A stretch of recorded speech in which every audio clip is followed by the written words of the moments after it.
Greek mythology is remembered for its mighty heroes, epic battles, and gods who shaped the world with thunderbolts and storms. But beneath all the glory lies something far darker: betrayal.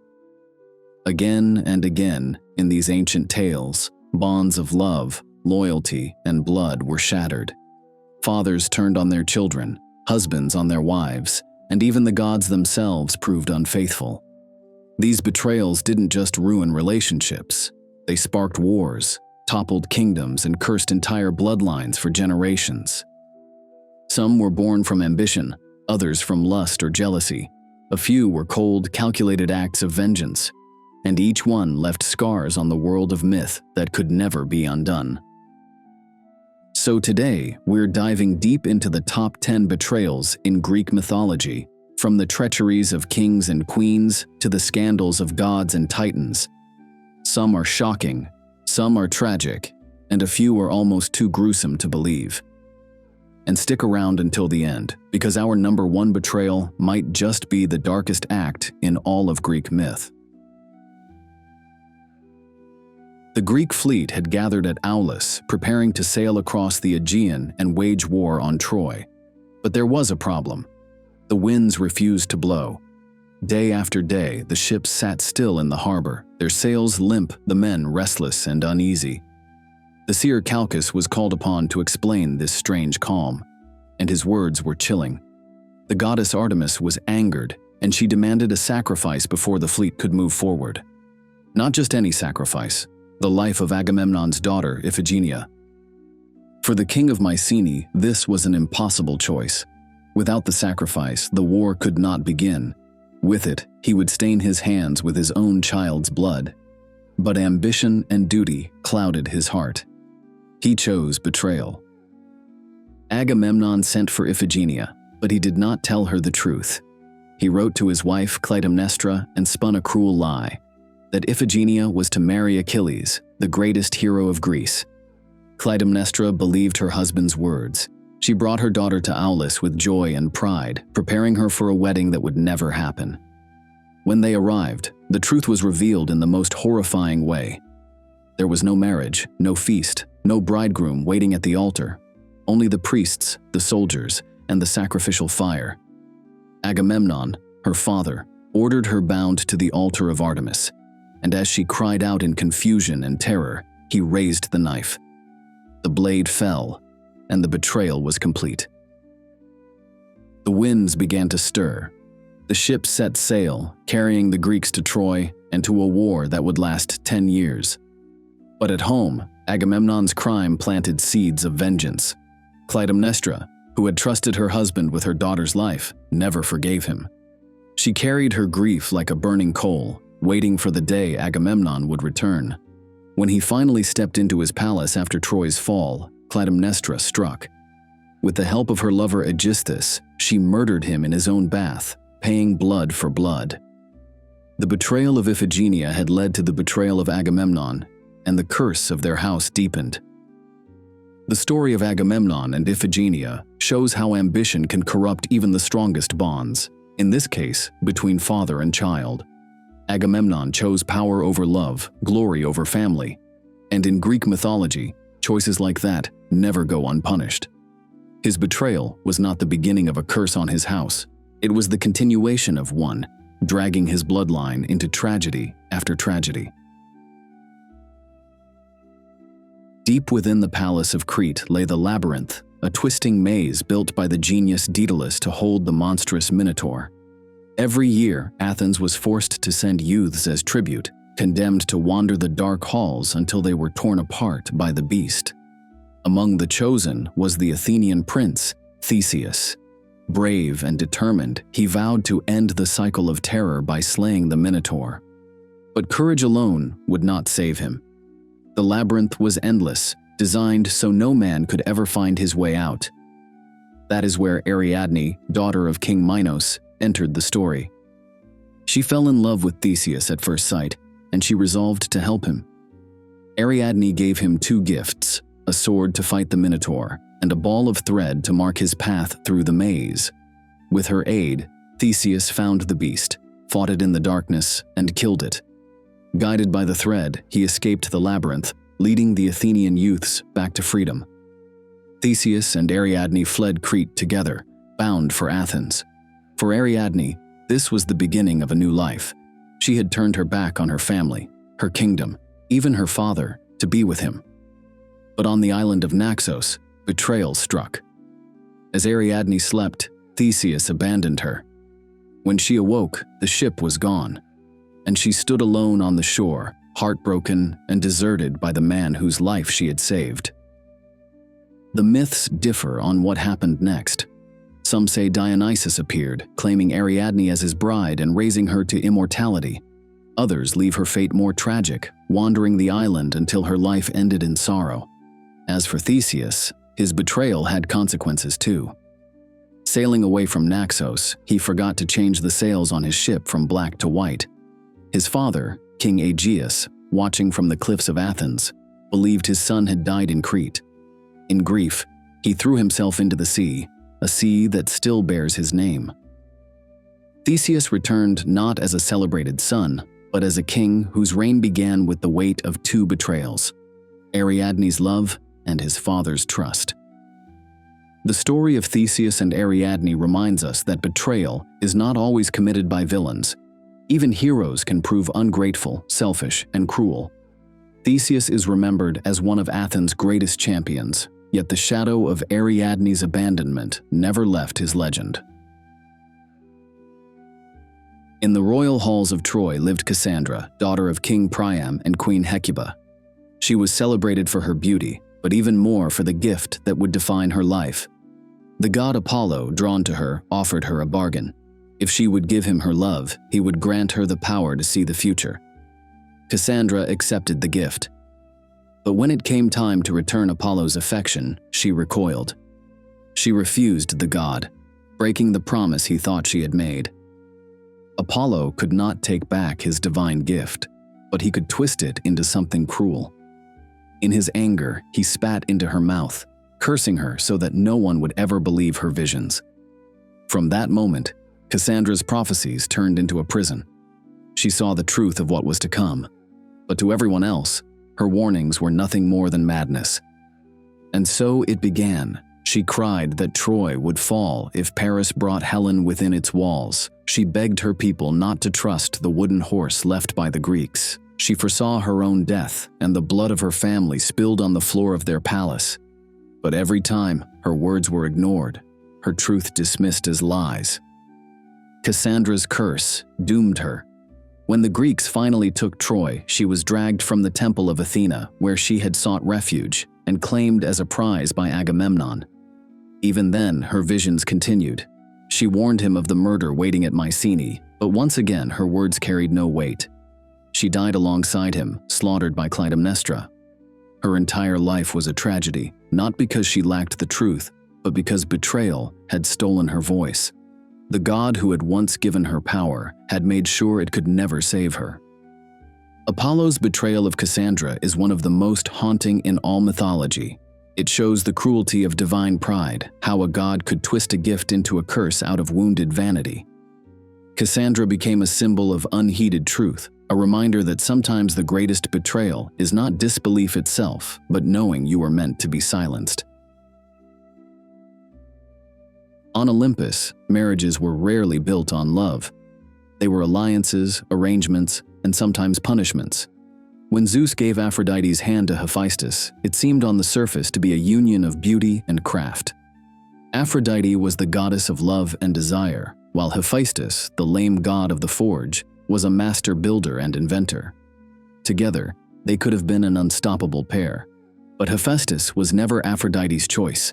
She longed for passion, not the clang of hammer on anvil, and in her heart, she turned away from her husband to another god entirely, Ares, the god of war. Aphrodite's affair with Ares was hardly subtle. They met in secret, embracing in Hephaestus's own home while he toiled at his forge. But Hephaestus was not blind. The god of fire was also the god of cunning, and he hatched a plan for revenge. In his workshop, he crafted an invisible net of chains, impossibly fine but unbreakable. He draped it over his marriage bed and waited. When Aphrodite and Ares lay together, the trap snapped shut. bound and tangled. They could not escape. Hephaestus summoned the gods of Olympus to witness their humiliation, but instead of sympathy, the hall of heaven erupted with laughter. Poseidon chuckled, Hermes made crude remarks, even Apollo joined in.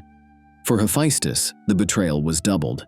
Not only had his wife been unfaithful, but his revenge became a spectacle, turning his pain into comedy for the immortals. The affair between Aphrodite and Ares continued, even after the scandal. Hephaestus, despite his cleverness, never truly won back respect. For Aphrodite, the shame meant little. Her beauty and power made her untouchable. But the story left a lasting impression. The goddess of love, choosing passion and desire over loyalty and marriage, while her husband, though brilliant, was powerless to hold her heart. Aphrodite's betrayal of Hephaestus reveals that even the gods, beings who ruled over love, war, and marriage, could not escape the flaws of human relationships.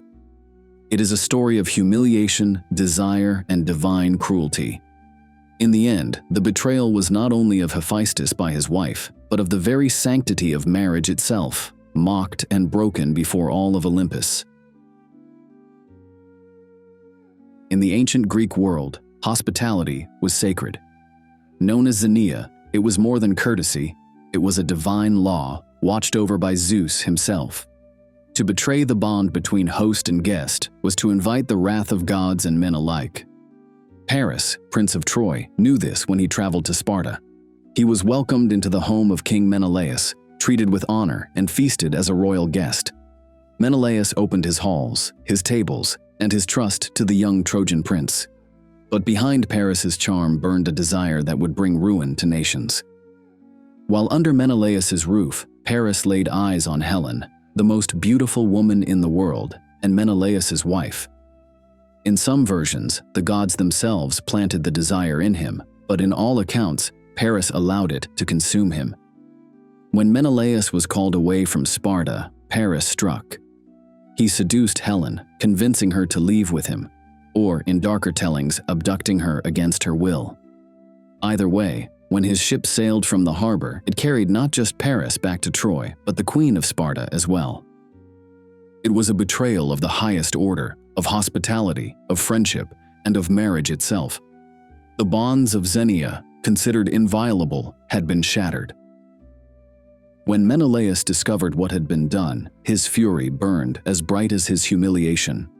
He called upon his brother Agamemnon and the oath of Helen's suitors, an oath sworn years before, binding every Greek prince to defend Helen's marriage. The betrayal of one man led to the mobilization of an entire world. 1,000 ships sailed for Troy, bearing warriors like Achilles, Odysseus, and Ajax. The Trojan War had begun. For 10 years, blood drenched the fields beneath Troy's walls, all because Paris had broken a sacred trust.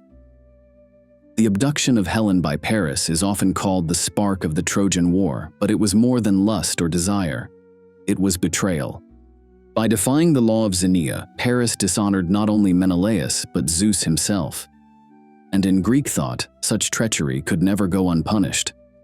This was no small act of passion. It was the seed of a conflict that defined an age. Hey everyone, before we continue, I've got some exciting news.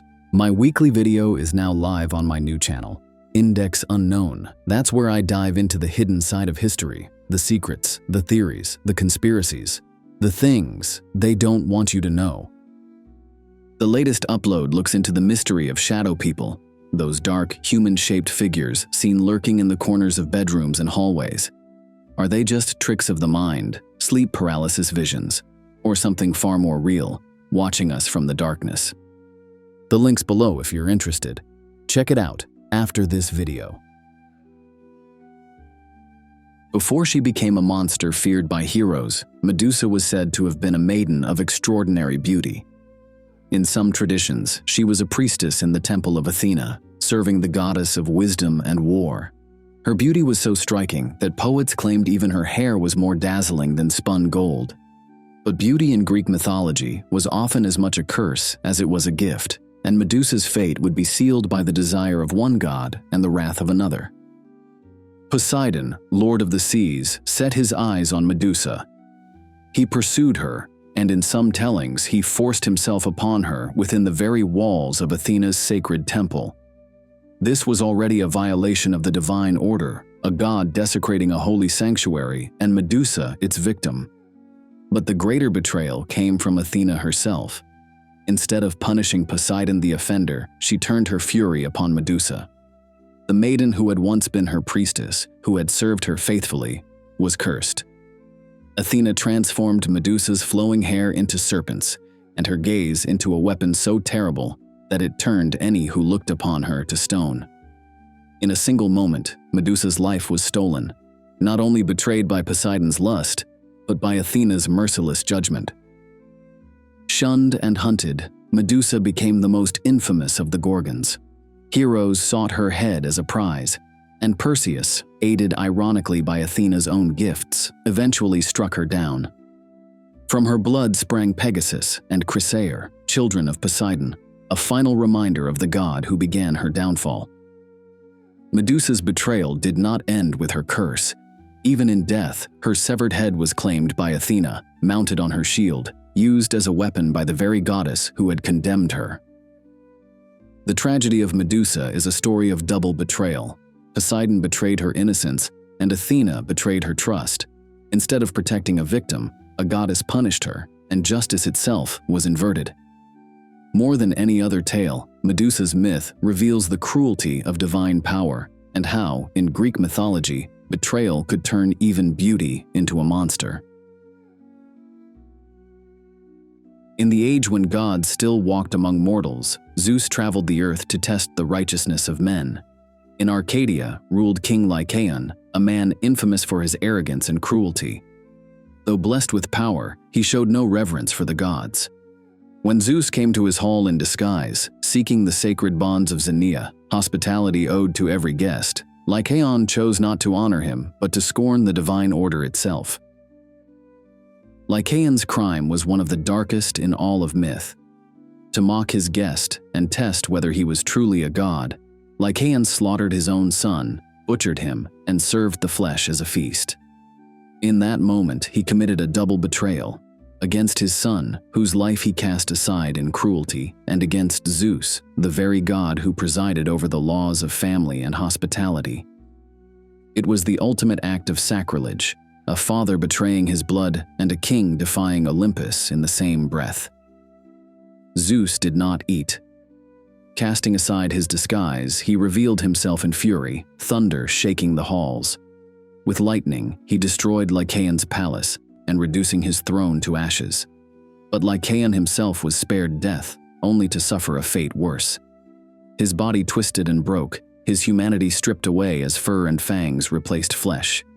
He became the first werewolf, cursed to roam the wilds as a beast, a living monument to betrayal and savagery. Yet the punishment did not end with him. Zeus's wrath fell on Lycaon's descendants as well, binding his bloodline to the same curse. For generations, the Arcadians were said to bear the mark of lycanthropy, condemned to transform into wolves, their humanity fragile and easily lost. A single act of arrogance doomed not just Lycaon, but all who followed after him. The betrayal of Lycaon is one of the most horrifying tales in Greek mythology. It is not the story of ambition or jealousy, but of arrogance, cruelty, and blasphemy. Lycaon betrayed his son, betraying the sacred bond of fatherhood. He betrayed Zeus, mocking the king of the gods at his own table. And for that, he was condemned to walk the earth as a monster. His story serves as a grim reminder that betrayal of blood and betrayal of the divine carry the heaviest price. Jason was a hero with one great quest: to claim the Golden Fleece. To achieve it, he would need help, and that help came from Medea, daughter of King Aides of Colchis. Medea was no ordinary princess. She was a powerful sorceress, blessed or cursed, with knowledge of magic from her divine ancestry. When Jason arrived, Medea fell deeply in love with him, struck, some say, by the will of the gods themselves. Her love was not passive. She betrayed her father and her homeland to aid Jason. With her spells, Jason tamed fire-breathing bulls, sowed the earth with dragon's teeth and overcame the warriors who rose from the soil. Medea even helped him steal the golden fleece itself, ensuring his victory. But her devotion came at a terrible cost. To delay her father's pursuit, Medea murdered her own brother, Absyrtus, scattering his dismembered body into the sea so Aides would stop and gather the remains. Jason's triumph was won not only by courage, but by Medea's sacrifice and betrayal of her family. For years, Medea remained loyal to Jason. She followed him into exile, used her sorcery to aid him, and bore his children. But Jason's ambition was never satisfied. Seeking a crown in Corinth, he decided to cast Medea aside and marry Glauce, the daughter of King Creon. This betrayal shattered Medea. She had given up everything for Jason, her home, her family, her innocence, even her own brother's life. And now, she was discarded, replaced by a younger bride, left humiliated in a foreign land. Jason justified himself coldly, claiming it was for their children's future. But Medea knew the truth. It was selfishness, ambition, and betrayal. Medea's response became one of the darkest acts in Greek mythology. She prepared a wedding gift for Glauce, a gown and crown laced with deadly poison. When Glauce put them on, the venom consumed her, burning her flesh until she died in agony. Her father, King Creon, tried to save her, but was caught in the flames and perished as well. Then Medea turned to her own children. In some versions, the Corinthians killed them in revenge. But in the most famous telling, it was Medea herself who ended their lives, believing it the ultimate revenge on Jason. To leave him childless, his bloodline ended, his legacy destroyed. Jason, once the hero of the Argonauts, was left broken and alone. His betrayal had cost him everything. Jason's betrayal of Medea is one of the most infamous in all of mythology because it shows betrayal at its most intimate.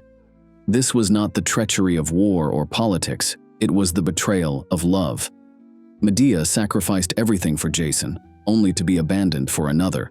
And in Greek myth, there was no betrayal more dangerous than that of a scorned woman with the power of the gods. Jason's name, once bound to glory, became forever tied to the vengeance of Medea. Long before the Olympians, the world was ruled by the primordial gods. Uranus, the sky, lay stretched above Gaia, the earth. Together, they gave birth to many children: the mighty Titans, the one-eyed Cyclopes, and the monstrous Hecatoncheires with their 100 hands. But Uranus feared his children, especially the Cyclopes and the Hecatoncheires, and he imprisoned them deep within the earth, burying them inside Gaia's body. Gaia, in pain and anger, turned against her husband. She longed to free her children, but none of them dared to stand against Uranus. None, that is, except the youngest Titan, Kronos. Gaia forged a sickle of adamantine, unbreakable and sharp, and gave it to Kronos. When Uranus descended to lie with Gaia, Kronos lay in wait. With a swift and savage strike, he castrated his father, severing the bond of sky and earth. The blood of Uranus spilled across the land, and from it rose new beings: the giants, the Furies, and the ash tree nymphs. From the sea foam that gathered around Uranus's severed genitals, Aphrodite herself was born. In that one act, Uranus was overthrown. The Titans rose to power, with Kronos as their king. Yet Uranus did not die in silence. As he fell, he cursed Kronos, declaring that one day he too would be overthrown by his own children. And so the cycle of betrayal began.